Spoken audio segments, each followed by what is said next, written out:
Hey everyone, Marq Neasman here. Thanks so much for tuning in. We're having a conversation today that I think is extremely timely. And I honestly believe that this could revolutionize the way that many of us as executives, especially when we talk about building teams, recruiting, and getting the most out of building high performance teams. I think that one distinct conversation that we often overlook. We value it, but we definitely overlook it and haven't created enough of a context around it to speak to. Probably can't elaborate on it to the degree that the average person would aspire. But I think that one thing is confidence. Confidence. I believe that most sales are a matter of confidence, and that's the conversation we're going to be having today, right? How to develop confidence. How to develop confidence. I'm Marq Neasman. Thanks so much for tuning in. This is one of our master classes that we host on an ongoing basis. Make sure that you like and subscribe to the channel for more content to come. Follow me if you're watching this on LinkedIn. Follow me on LinkedIn. Because I promise you we're going to be adding value, and we're going to help you to see growth in 3 specific areas. That's impact, income, and influence. And I can guarantee that if you just subscribe and watch our content for the next year, you will see a 40 to 60% increase in those specific areas. That's our guarantee to you. And so with no further ado, I'm just going to share my screen and you'll be able to follow along. All right, I'm using Google Keep. We're Google fans here, and high regard to all technology. We're actually agnostic, but a lot of what we're doing today is going to be inside of Google. So here you have how to develop confidence. How to develop confidence. Here back to what I said. I think that a lot of us are buying confidence most of the time, right? There wouldn't be an industry known as confidence man, if it didn't equate to a significant ROI. Okay. Confidence is currency. Confidence is currency. And oftentimes as we go about life, the only way that we lose confidence is when we're focusing on the wrong things. We're going to talk about not only how to properly hire, but if you're in the C-suite, how to consistently walk in a state of confidence, how to consistently embody it, how to consistently embody success. We're going to give a framework for how to go about doing that. Here's the reality. He that is most confident will lead. You heard it here first. He that is most confident will lead and own. As a former athlete, former quarterback, and now someone that is leading in the conversation of high performance leadership, we're an authority in that space. I believe wholeheartedly that every success that you've ever witnessed in regard to a competitive nature, sports, ideally, it boiled down to the best leader. The best leader wins. He that is most confident will lead and own. There are 8 elements required to develop confidence, 9 required to remain humble. That's a powerful statement. What this is insinuating is that humility is even more valuable than confidence. Now, we're going to talk about confidence today, but humility is even more valuable than confidence, all right? Give credit where credit is due. Shout out to Dan Sullivan and his team in Canada and the work that they're doing with Strategic Coach. Dan Sullivan was the first one I heard talk about the confidence model, and why it's important. And so let me share it in his same sentiment. After consulting with thousands of business owners, what he came to realize, and what I've come to realize being in this space now for 10 years, is that most business owners don't take action on something because they are afraid of the potential to fail. That's the beginning and end of it. In most cases, you might have some other underlying issues that are there, but in entrepreneurship, a game of risk, probability, the only reason that you're not doing something in most cases is because you are afraid of failure.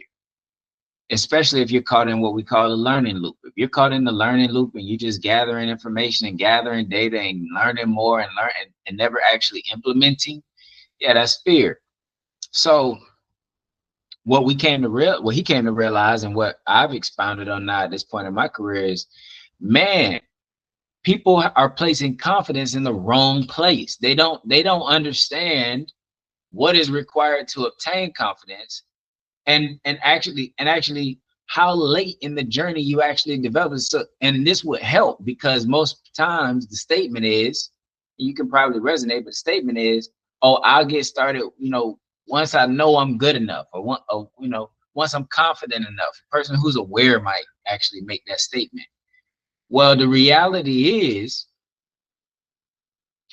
you don't get confident in the beginning. You don't get confident halfway along the way. You don't get confident 75%. When you're at 75% of the journey, project, process, task done, you're not confident. You don't gain confidence until it's complete. So let's look into this. All right, the elements on the left, here's how we broke this down. The elements on the left will embrace the is what we must embrace. These are the traits we should be holding on to. Back to my statement.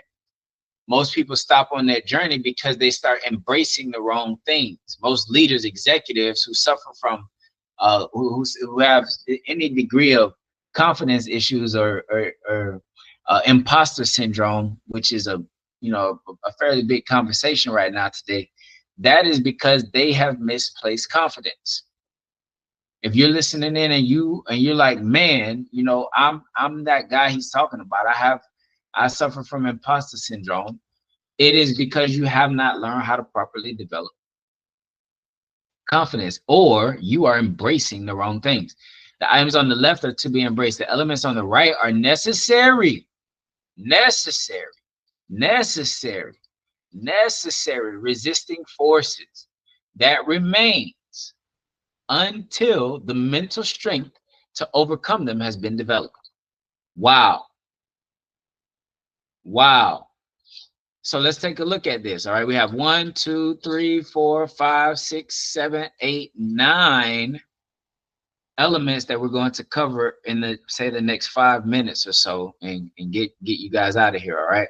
So the first one right here is connection. When it comes to achieving anything, this is about success, guys. That's what this conversation is about, ultimately. All right. I'm kind of late in the game, but getting to the point, it's about success. And confidence is so highly aligned with success that it becomes currency. Okay. Confidence is the metric that people are gauging to determine your future success. In the recruiting process, most cases, most companies have it wrong, because the only metrics that they are considering are of that individual's past, which literally hold 0 degree, 0 as a predictor of what is going to happen in the future. How can you say that, Marq? There is human habit, yes. There's also human will. And right now, you can make a decision that your life never be the same again. Well, if you hold that power, then so does everyone else. You're watching this video right now because you're looking to make a change, a shift, an impact, either in your life or someone else's. That's why you're watching this video. Okay? And that all starts with a connection. Hopefully, I've done a good job of connecting with you. And if I have thus far, then guess what? There's the necessary. It's a necessary negative energy that you must overcome. So that means that once you make a connection, instantly, the next thing that's more powerful then that connection that you made was skepticism. And this is why you won't follow up on a business meeting that you had from an individual who sounded good, maybe when you were 2 drinks in, or sounded good when you sat down that night, but then you had second thoughts, but you might have committed to something. You might have committed to meeting them again. You may have committed to a second meeting. You may have committed to you know, a small deposit, whatever the case may be. You made a commitment because for somehow that person was able to overcome your skepticism. So then the next thing, you made a commitment. Okay. And then the moment you make a commitment, what happens? Yeah, fear steps in the room, because now the question is, oh my goodness, what is going to be required of me? And do I really want to give? Do I want to make that sacrifice in time, energy, or money, or whatever is associated with the outcome that this person is willing to give me? And what's the chances of that person succeeding? Right? Now, fear looks different here in a multitude of ways. It depends on the role, the responsibility, what it is that you're up against, right? Timing, all of these things matter. The need or necessity, right? But the only way to overcome fear, we know this one, is courage. We know this is courage. All right. And before I finish this, I promise you that anything you succeeded in, anything hard you succeeded in, you went through every one of these phases. I can promise you. Okay. I can promise you. So again, shout out to Dan Sullivan. Dan Sullivan started here with commitment. First thing is you make a commitment. Right?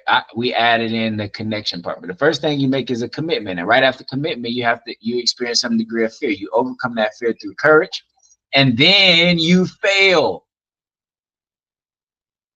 I'm blown away at when I hear this one from entrepreneurs and businesses. They say, man, the one thing that I was actually afraid of, man, and I stepped out on faith, man, I failed, I blew it. And I was asking God, like, God, why you let me fail? And like, that's exactly how this is supposed to go. You're supposed to fail. Why would you want to succeed in something your first time ever doing it? Why would you that would give you a false reality. Why would you want that for yourself? Right? The reality is there are far more failures than there are wins. This is how it's supposed to be. Why do we go there? Because we know we will win. We know we will win. It's not a maybe. I don't have to guess. I don't have to hope. I know I win. After 10,000 reps. After 10,000 reps. Right? Because as I go along, I get more competent. I only really stop it. This is what's so amazing about learning. Do you know when you actually learn? Do you know when you actually grow? Better word. Through learning. It's not when you're told what to do, and it's definitely not when you're doing it. You learn in moments of reflection. So after I fail, I reflect. Then I learn. I come back just a little bit smarter or a little less ignorant, right? Whichever one. So clearly at this state of growing in my competency, growing in my knowledge and my understanding of something, yeah, I have to overcome ignorance. That's the thing that's in my way. These times that I was ignorant, I don't remember them. These times that I failed, I don't remember them. The times I had fear, I don't remember them. The times I had skepticism, I don't remember them. I choose not to remember them. I choose not to remember them. I choose the times that I committed to a connection. I choose the times to remember the times that I made a commitment. I choose to remember the times I had courage. I choose to remember the times that I grew in my competency, that I got smarter, that I came into a deeper degree of understanding. And then over time, that understanding became a conviction. It became the way. And once I got to this place, I realized I had overcome ignorance. Because for me to be convicted, that means that I knew that this was the best way to go about doing this for me in my life. I'm convicted. I'm convicted. And then once conviction is reached, now the next thing we have to overcome is complacency. Once you have a conviction, you're dead set on something. Once you're dead, mind you, you're still not even confident. You're just convicted. Look at how deep we are into this thing, and you just reached a conviction. Right? Sets reality in. And I use this also to teach my staff, my team, because in most cases, while we do focus on high performance leadership, the average person that comes into our organization is not a high performance leader. They have an aspiration to be one. At best, in most cases, they are someone they have good character. They have good character and a lot of potential. Okay. In most cases, the average person that comes inside of our organization does not come as a high performance leader with the capacity or ability to generate $1 million. That's the association that we have with high performance leaders. They enable to lead a team of 5 people. That's not necessarily the average person that comes into our company, and not for most. Okay. So this is important because once they reach this stage of conviction and they feel like they know some things, then you have to overcome complacency. And this is a beast. I'd rather deal with someone that's ignorant than deal with someone that's complacent. Ignorance can be overcome, right? I can control that. I can give knowledge. I can't overcome a person's complacency. I can't overcome mediocrity. That one is self-detriment, right? Ignorance, we can overcome this. This one, even God has grace for ignorance. Complacency, nothing we can do about that. Okay. And the only way you overcome complacency is by actually expanding your capability. Okay. The only way you overcome being complacency is not content. Okay. Complacency is not to be confused with content. I believe that content can be a good thing because we need patience. Okay. But complacency is knowing that you have the ability to do more and just not doing it. It's the man that can't read that it's the man that can read that chooses not to read. That's complacent versus the man that just doesn't read because he can't read. So I have grace for the man who doesn't read because he can't read. That's a degree of ignorance. I don't have grace for the man who can read and doesn't. He is complacent. And the only way to overcome that is for him to start reading, develop his capability of reading. That's the only way, is to work that muscle. Work the muscle, do the work. And when he starts doing the work and he gets good at reading, then he'll get arrogant. Then he'll say he's a speed reader. He can do anything, right? He can read. He can read every book, right? There's a degree of arrogance that naturally comes into play. Every human being goes through these emotions. They're all normal. Okay. If you haven't, a powerful book to go and consider reading, which is actually how the DISC assessment was created, but it's Emotions of Normal People. Emotions of Normal People by William Morrison. I can't remember his last name. William Morrison, Dr. William Morrison. And so just moving forward, he was actually a professor for Harvard University, if I'm not mistaken. So very credible source, created the DISC assessment, wrote the book over 100 years ago. Conquer goal. Conquer goal. This is how you will overcome arrogance. Most people don't know the difference between arrogance and pride, right? They say that and they do sound very, they're twins for the most, or at least close cousins, right? Arrogance is ultimately you speaking about what you could accomplish in the future, what you feel like you could do. And pride is what you have done.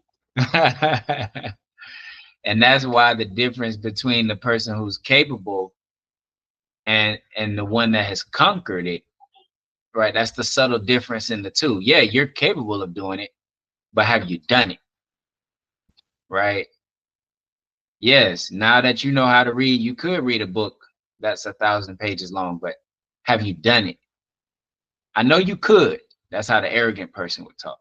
I could do that. That's not a big deal. They're the arm coach, the arm, what do we call them in sports? They're the armchair coach, right?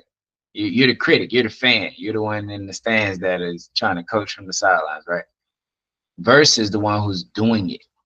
All right, but then there steps in pride, and this is a dangerous place to be. All right, this is a dangerous place to be. Okay, because this is another one that this is just as dangerous as complacency. All right, but this is another one that no one can get you out of but yourself. This is why we say that back in the beginning I made a statement. I said that humility is really the ultimate superpower, okay, when it comes to this conversation of confidence.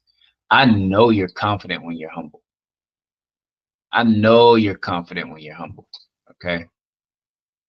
Now, because after this goal, look at when confidence finally comes. I told you it's more than 75% of the way, man. We're at the end of the road. You don't get confident until after you do it. That's when you get confident. So thus far, you should have now a clear understanding of, man, here is where I'm at, or here's where I'm at, or here's where I'm at, right? And whatever it is you're setting out to do, whether that's breaking into a career, whether that's penetrating another market, whether it's winning a business deal or landing a government contract, doesn't matter what it is that you're currently experiencing. Completing a merger, it doesn't matter. I don't care what seat what you're up against right now. At the close, it's December 3rd at the time of filming this. This is evergreen content. You can come back and watch this whenever you want to. I don't care where you're at in this process, okay? It doesn't matter. I'm sorry, it doesn't matter what you're experiencing in your business. You have to go through these thought processes. But next is comfort. Once you achieve confidence, people who are procrastinators, they could be here and they could be here. They're one of the two. But procrastination sets in once you're confident, once you can. This is why, right? You'll lose the weight and then you'll gain it back. Why? Because once you got confident, then you got comfortable. And here it goes, starts the slope downhill, right? This is why in sports it's so difficult to come back and win the next year, and why people think they can do it. How foolish are you to think you could do it? Think you could just easily waltz into another championship next year? Think you could just easily waltz into another record-topping, revenue-generating quarter on the year? How could you dare think you could do that? What give it comfort? This is why. This is why. And this is important because now the high performers in the room, your ears should perk, right? Because now you know what you're up against. This because comfort becomes your nemesis. The main thing that you are that you are at risk of is failure. You're at risk of failure. You're at risk of starting all over again. Why? Because now you wouldn't deal with skepticism or fear because most of it you've done. So there's no reason to be skeptical or have fear. But you will fail. You'll at least drop from here to failure very quickly. Why? Because in comfort there is no growth. Zero growth happens in comfort. Zero growth. This is one of the things that I would tell you to actually say no to. If you're recruiting, if you're looking for talent, it doesn't matter whether it's you or recruiting. We could talk around a lot of different areas about this. I think you can see that as now. All right, but if I'm looking into your life and I'm considering hiring an individual and they're only applying because they know that they could do the work, that's the only reason that they're applying. They know they can deliver on this. Okay, we have a problem. We have a problem, my friend. Yeah, it's not going to end well. And they're so confident in their ability to. This is a great metric, but where do you start with the hiring process? I think that you start with the hiring process when a person is looking to increase their capacity, when they want to do more. When they want to do more. Okay. I think you hire the guy for a sales leadership role, entry-level sales leadership role. I think that you hire the guy who's just shown the ability and the confidence to not only do the work, but now has a deep desire to increase his capacity. I think that's when you know who to bring in, because that person, I can't be comfortable and have a desire to increase my capacity.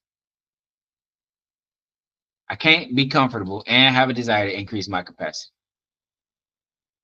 Because to increase my capacity, I'm going to have to challenge myself. And the moment I challenge myself, I have to start all over again because I don't know anything.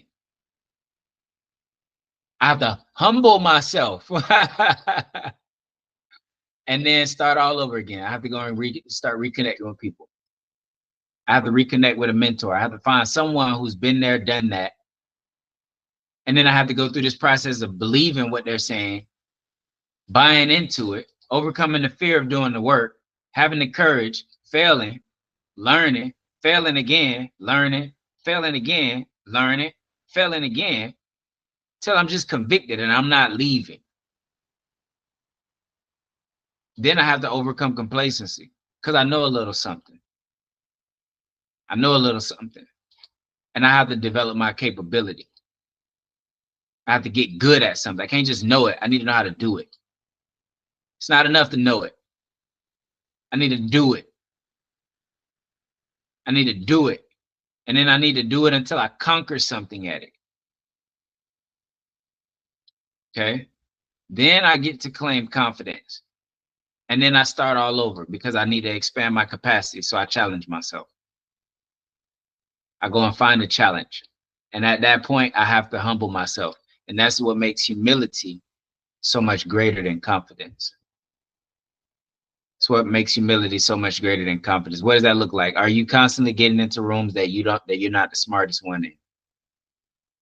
Are you devoted to personal development? Are you devoted to professional development? Are you watching this to increase your impact, income, and influence? Are you watching this to put you in a position to gain and move forward just 1%? That's what it looks like. Just 1% a day. That's what it looks like. So again, I'm Mark. Thanks so much. We've just gone through how to develop confidence. Remember, confidence is currency. He that is most confident will lead and own. Signing out. Fix your crown. Rule the day.